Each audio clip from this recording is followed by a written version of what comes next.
Divide and rule is not a phrase but a comprehensive political and military strategy.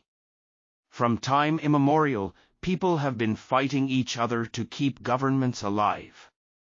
Notorious European thinker Niccolò Machiavelli in his book The Art of War described divide and rule as the guarantee of the victory of the minority against the majority. It is a strategy in which a few thousand or a few 100,000 people divide and rule millions of people.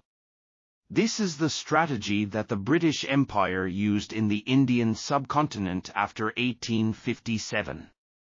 On one side, Hindus and Muslims fought each other, and on the other side, sectarian fire was ignited to make Muslims fight against Muslims.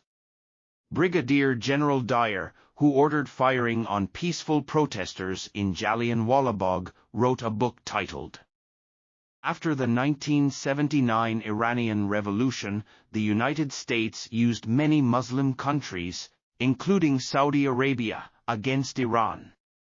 We cannot put the full responsibility of Shia-Sunni differences on Britain and America, but the fact is that America took the most advantage of the differences between Iran and Saudi Arabia, and this fire of sectarianism also entered Pakistan through Afghanistan.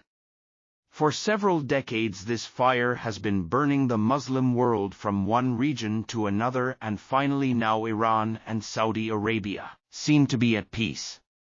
On June 17, Saudi Foreign Minister Prince Faisal bin Farhan Al Saud visited Tehran and met Iranian President Ibrahim Raisi, after which the possibilities of the Iranian President's visit to Saudi Arabia are clear.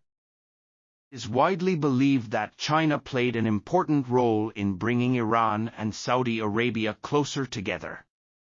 It is true that in March 2023, Iran and Saudi Arabia announced the restoration of relations with each other through the mediation of China, but the fact cannot be ignored that the efforts to bring these two countries closer started with Pakistan and Iraq. In 2016, when the Saudi government executed a Shia cleric Sheikh Nimr, the Saudi embassy in Iran was attacked, after which Saudi Arabia closed its embassy in Iran. To end the tension between Iran and Saudi Arabia, Pakistan's Prime Minister Nawaz Sharif visited both countries in 2016. In 2016, Nawaz Sharif was disqualified from the Supreme Court under a conspiracy, and his mission remained unfulfilled. In 2019, Imran Khan started efforts to bring these two countries closer, but the Saudi government did not encourage him much.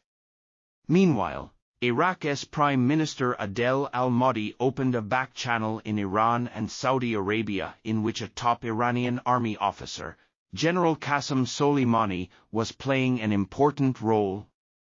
On January 3, 2020, when he arrived in Baghdad to meet the Iraqi Prime Minister, he was targeted by an American drone attack. After this incident, China started mediation between Iran and Saudi Arabia, as a result of which the relations between the two countries are being restored. The reconciliation between Iran and Saudi Arabia is a good news for the Muslims around the world as well as for the non-Muslims who want to see peace everywhere. Europe and the United States should see that after 1979, in the Iran-Iraq War, Western arms companies made a lot of profit, but did the war in Iraq and Afghanistan benefit or harm the West? Sectarian wars in Lebanon, Syria and Yemen forced thousands of Muslims to leave their homes. Where did the vast majority of them go due to civil wars and sectarian wars in Muslim countries? A large majority of the victims sought refuge in Europe and America, and that is why Western countries are increasing the difficulties for their own citizens by making their immigration laws stricter. It has to be submitted that the benefit of peace between Iran and Saudi Arabia is not only for Muslims. Peace between these two countries will end the sectarian tension in other countries including Yemen, Syria, Lebanon, Iraq and Bahrain. Sectarianism will be less in Pakistan and Afghanistan. Pakistan and Iran have a 900 kilometers long border with each other. On the one hand, Pakistan needs to remove the misunderstandings of Iran and Afghanistan. On the other hand, Iran and Saudi Arabia should also bring Turkey closer. Stability in Muslim countries will not only reduce sectarianism but also extremism. Extremism and terrorism have no religion. Terrorism cannot be eradicated by terrorism. Terrorism can be ended with peace and justice. Therefore, Europe and America should not only welcome reconciliation between Iran and Saudi Arabia, should also take advantage of this reconciliation. The closeness of Iran and Saudi Arabia may not completely end the centuries-old Shia-Sunni differences, but Muslims should focus on commonalities instead of differences. These commonalities are also seen in the incident of Karbala.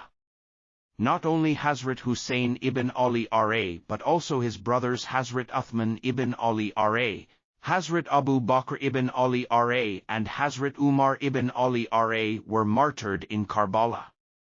Uthman, Abu Bakr, and Umar sacrificed their lives for Hussein, so can we not end our differences with the sacrifices of all of them? It is not difficult. All holy persons should be respected and their honor should be increased in the world. Our beloved Prophet Muhammad, peace be upon him, had no section. They were only Muslims. Instead of condemning any sect, we should honor ourselves by respecting all. If our Prophet made peace with the non-Muslims through the peace of Hudaybiyah, then can we not make peace with each other?